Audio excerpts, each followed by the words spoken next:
And with that, we are thrilled to welcome in Tim Alcorn, the radio play-by-play voice of the Cleveland Cavaliers to the show. Tim, how you doing today, my friend? Doing well, man. Great to be here. Thanks for having me. There's that voice, baby. That's right. Oh, yeah. Yeah. Hey. I can run, but I can't hide.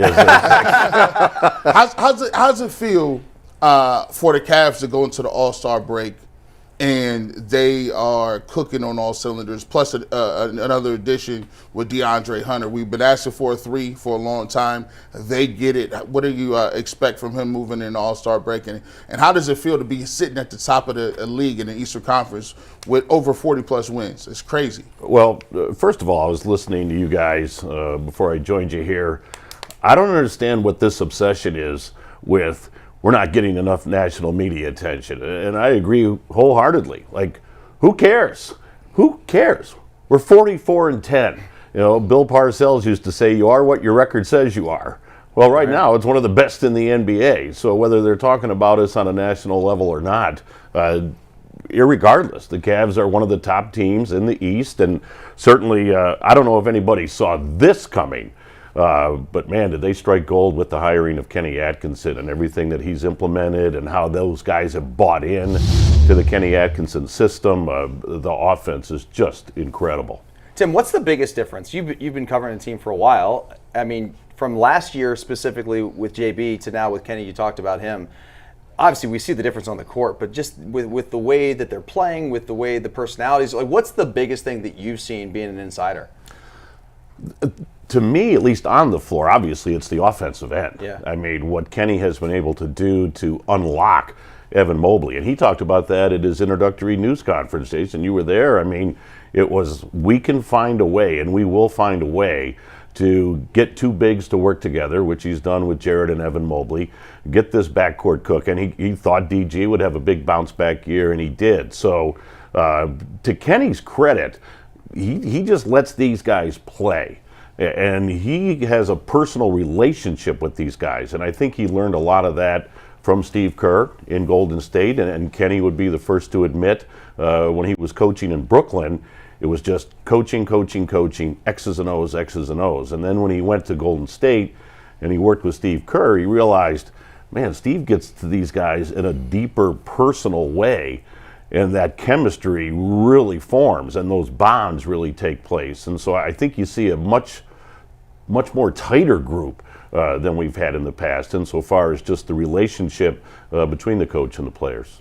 Kind of along those lines, I said the other day, I think Steve Kerr is like the coaching whisperer, because you saw it with Mike Brown. Mike was a different coach when he left Golden State. This is when he went in, and same with Kenny now. We talked about on the show before, Max Strus is he's let Max implement their zone defense that they use because they brought it from Miami. Where have you seen Kenny's sort of trust in his players? Like, that seems like one example. I've seen times where Donovan runs over and says something to him, and like they're using plays that the players come up. You know what I mean? Mm-hmm. It just feels like there's a lot of trust from Kenny into the players in terms of how they go about and what they want to run. Yeah, Jay, you see it a lot in practices and shoot-arounds, which I'm fortunate enough to be able to sit in on, where the players will actually stop a play or stop a set and say, well, why don't we try this, or let's run it this way, or Donovan will interact with another player to say, no, you need to cut this way, or this is going to be done this way. And so he entrusts his players to carry out what he would like on the floor, and so that empowers them. Right? They feel as though we've got a say in this. It's just not a dictatorial, you do it this way, you do it this way. So I think that's been a change, that he really lets these guys have decision-making power during the games. One of the things I was surprised at, and a lot of people were kind of surprised too, in a good way. The Cavs jumped out to this huge, great start. Number one in the Eastern Conference, had the best record in the league for most of the first half of the season. And you make a trade at the deadline. You move a guy like George Niang, who was loved in the locker room. Karis LeVert was your guy that, you got the instant offense, was shooting the ball well this year. Great defense. I wouldn't say great defensively, but he much improved defensively. And you let two of those guys, core guys, go from your group to get DeAndre Hunter. Were you surprised they made that move, given the fact that they were so successful? And were you surprised that Kobe Altman, pulled the trigger? Because he could have stayed pat and nobody would have said anything about it. But he did make the move. So there's a lot of layers to your question there, but no, I wasn't surprised that they made the move because their quest is to win a championship. And I thought Kobe said it very well in his press conference after the deal when he said, we're all in. We're going for this thing right now. And to have the ability to acquire DeAndre Hunter, who's having a special season with Atlanta, 19 points a game off the bench, and he filled the need. The Cavs needed that athletic wing, 6'8" guy that can knock down a long ball, that can defend at the defensive end of the floor. So you hate to give up a George Niang and a Karis LeVert. They were a critical part of why the Cavs were 41-10, the record at the time the deal was made. But listen, when you realize that down the road you can be facing a Jason Tatum, a Mikal Bridges, now you have that wing player to match up with them. And it wasn't about making a deal for the last 30 games of the year. It was about making a deal for April into May and hopefully even into June. So I give Kobe and Mike Gansey all the credit in the world. That's a tough deal to make when a locker room is as tight as it is, but they're going for it. I mean, they're going for it right now, and that trade really just amplifies that. I mean, you talked about Hunter. I've been surprised that the dude just got off the bus and started jacking up threes like no problem. I mean, well, it was like he totally just is comfortable fitting in, is my point. After the win in Toronto, we had Donovan on the radio side on the postgame show, and we were talking about 18 points and 4 3 balls, and he goes, Timmy doesn't even know the plays yet. So once this guy gets acclimated and gets comfortable and just blends right in seamlessly, I mean, there's a fivesome there that just can be lethal on the floor with Garland, Mitchell, Hunter, Allen, and Mobley. Who's going to be the starter, you think, in the postseason? I think Kenny Atkinson should be sitting in this chair to answer that question. I know, sorry. Jason's going to ask him that all the time. Jason, who's going to be the starter, Jason? It's a great problem to have. It's a great problem to have. You can jump in on it. I think it should be Dean or DeAndre. Okay. I don't think it should be Strus long term. Even though they've had those great numbers, even though it's 97 minutes or something they played. But it's also, I mean, in the regular season, you can start whoever you want. It doesn't matter. Sure. When you got those other 4 guys playing the way they are, it doesn't matter who you start in the 5th. But when you really get matchup heavy in the playoffs and you're really digging in on their personnel and you got to win 4 against one team, I think it needs to be DeAndre or Max because you need the length. You need the length that Max just DeAndre or Dean because they have the length that Max doesn't have. I mean, the stats are there, when Dean's playing. I mean, the analytics show that the Cavs win when Dean Wade's on the floor. Yeah. But, just to follow up on what Jay said, that even though he's had the success that he's had with Atlanta coming off the bench, Tatum starts. Mikal Bridges starts. So if you want that matchup, as Jason said, and you're looking at a postseason with either one of those teams or others, those guys are starting. So if you want that matchup right out of the chute, then Hunter would be your starter. But I'll leave that to Kenny. I mean, DeAndre Hunter is a starter on 27 teams in the NBA. Yep. He's not starting in Boston probably. He's not starting OKC. And Atlanta again is another one of those teams that's really long. Like they've done a nice job of collecting wings, and that got pushed DeAndre into sort of a backup role that he was thriving at. Now, the concern with him, as we talked about before, has been injuries. So if you want to keep him in a 6-man role and limit his minutes, but you can limit his minutes as a starter too. You can protect him a little bit because they've got the depth. I just think we've talked about this on the show before, but it doesn't really get talked about a lot. One of the things I thought was key to this deal was the fact that it reduced and it brought clarity to the rotation.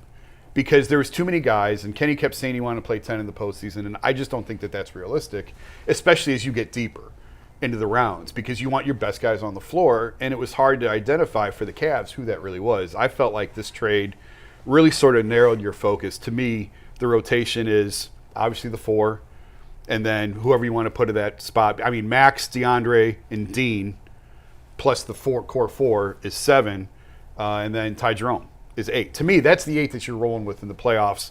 And maybe there's a spot here for Sam Merrill. Maybe. I don't think Sam is a good – I mean, if you need a bucket, obviously you're going to throw Sam in. He's instant offense.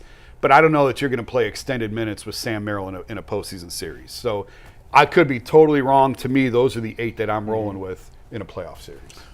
Give me a name or two of a few teams that obviously, playoffs is what we're looking for, finals is what we're looking for. Mm-hmm. Give me a list of teams, a couple of teams that you feel like are a little scary to you. Like their record may not seem like they're good, but they may be a good matchup for the Cavs. Last year Orlando, we saw that game, and we saw how that rolled out. So, is there any Orlandos or any teams you may see in the front part of this, the playoffs that can give you a little scare? My stock answer is Orlando. Bingo. That's what I was going to say. You just said it. You said it. I mean, that's a team nobody's really keeping an eye on, but now with Banchero back and Wagner back, that's a team that gave the Cavs fits last year. I mean, that was a war, that 7-game battle. I do think it's a 2-team race in the East with Boston and Cleveland, but man, that Orlando team, look out. Great coach in Jamal Mosley. If that's a matchup that the Cavs end up having in the playoffs, that could be a real battle like it was last year. I think the Knicks could be a war. The Bucks could be a war. Like There's do no think easy matchups. I don't think. no, like the playoffs are going to be a grind. And I agree with you. I think it's a 2-team race at the top. I think it's Boston and Cleveland on a collision course. That don't mean somebody couldn't trip, and Boston could trip along the way. Yeah. Like the East is. It's not bad, man. It's going to be good matchups. I just look at the Knicks at 40-plus minutes a night. I mean, Tom Thibodeau's done that wherever he's been. Yep. And you get into deep April and May, and those guys are just grinding at 40 minutes a night. And I love that's what Kenny has done with this rotation, is that he's limited the regular season minutes. Yeah. They may go 40 in the playoffs, but right now they're at 30, 32, 33. Thibodeau doesn't play that game, and historically it comes back to haunt a Tom Thibodeau coach team every time. I mean, they've got talent, but they're just weary by the time they get to May. Yeah. Tim, before you got on, we were talking about the Ringer's updated top 100 rankings, and 5 Cavs made the list. Donovan Mitchell at 12, Mobley at 22, Garland at 33, Allen at 49, and Hunter at 91. Those 5 rankings, and you can take it full screen so Tim can see it here. Which one of those catches your eye the most? Both Mobley and Garland jumped 24 and 25 spots, respectively, from their preseason rankings.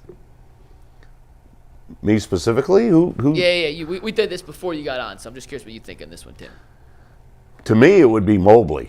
The way he's elevated his game at the offensive end, and hats off to Kenny Atkinson for unlocking the offensive potential of Evan Mobley. We already knew he was an elite defender, Defensive Player of the Year candidate, all-defensive team, but how he has elevated his game at the offensive end has really been impressive. So, Donovan Mitchell's a multiple all-star. He's going to give you the numbers that he's given you.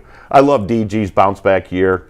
I mean, everything that he went through last year, but he's been an all-star. So you know what he can do. And now that he's healthy and he's playing for a point guard in Kenny Atkinson, that relationship is so special. But to me, Evan Mobley, as far as that list is concerned, would be the guy that you say, man, he's made a heck of a jump. What's been your favorite moment so far this season? Well, DG's buzzer beater in Detroit, that was a fun one to call. Donovan's game winner in Milwaukee. I mean, if you're asking for a specific moment, but is there one that stands out to you? I mean, it doesn't have to be even like a great call. It could be the trade. It could be 44-10. I mean, 15-0. Yeah, that almost seemed surreal right, as it started to unfold, because there were rough patches in the preseason, and you're thinking at some point it'll take hold.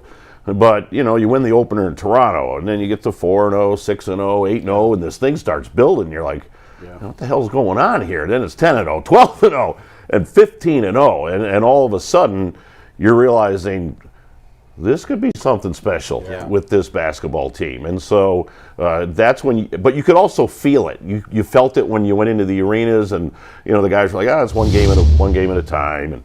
But you could feel it as it got higher. That number got higher. That there was some pressure building, but that was staggering. Nobody saw that coming. And the other thing I'll say real quick, the 4-0 trip when we went out west, that New Year's Eve game in L.A. against the Lakers, that had schedule loss written all over it. Lakers hadn't played in a few days. It's LeBron's 40th birthday. Cavs were on a back-to-back, and we went in there and just destroyed them. And it was like, holy smokes. Yep. You know, then you finish up the trip with another win. So, yeah, that was another real eye-opener. Like, something really special is brewing here. Real quick, 20 seconds. What was the moment where you thought, okay, this is real? For me, it was the Warriors game. Yes. Was it? Absolutely, yes. When they just blew the doors off that was wild. Golden State, I mean, it was incredible. You haven't seen a level of basketball like that. Like, everything worked flawlessly. Yeah. That was incredible. Yep. Tim, we appreciate you dropping by anytime. Great to be here. Hey, man, I watch you guys all the time. Open man. invite. You know, we're going to have a great rest of this season. I'm looking forward to your calls, looking forward to what the Cavs are going to do. listening. It's going to be a hell of a ride. I'm going to tell you that. Oh, it's going to be special. Your season's not ending anytime soon. I know. You got a long way to go. I know. I look forward to a parade, man. That would be great. Tim, All we in. appreciate you, man.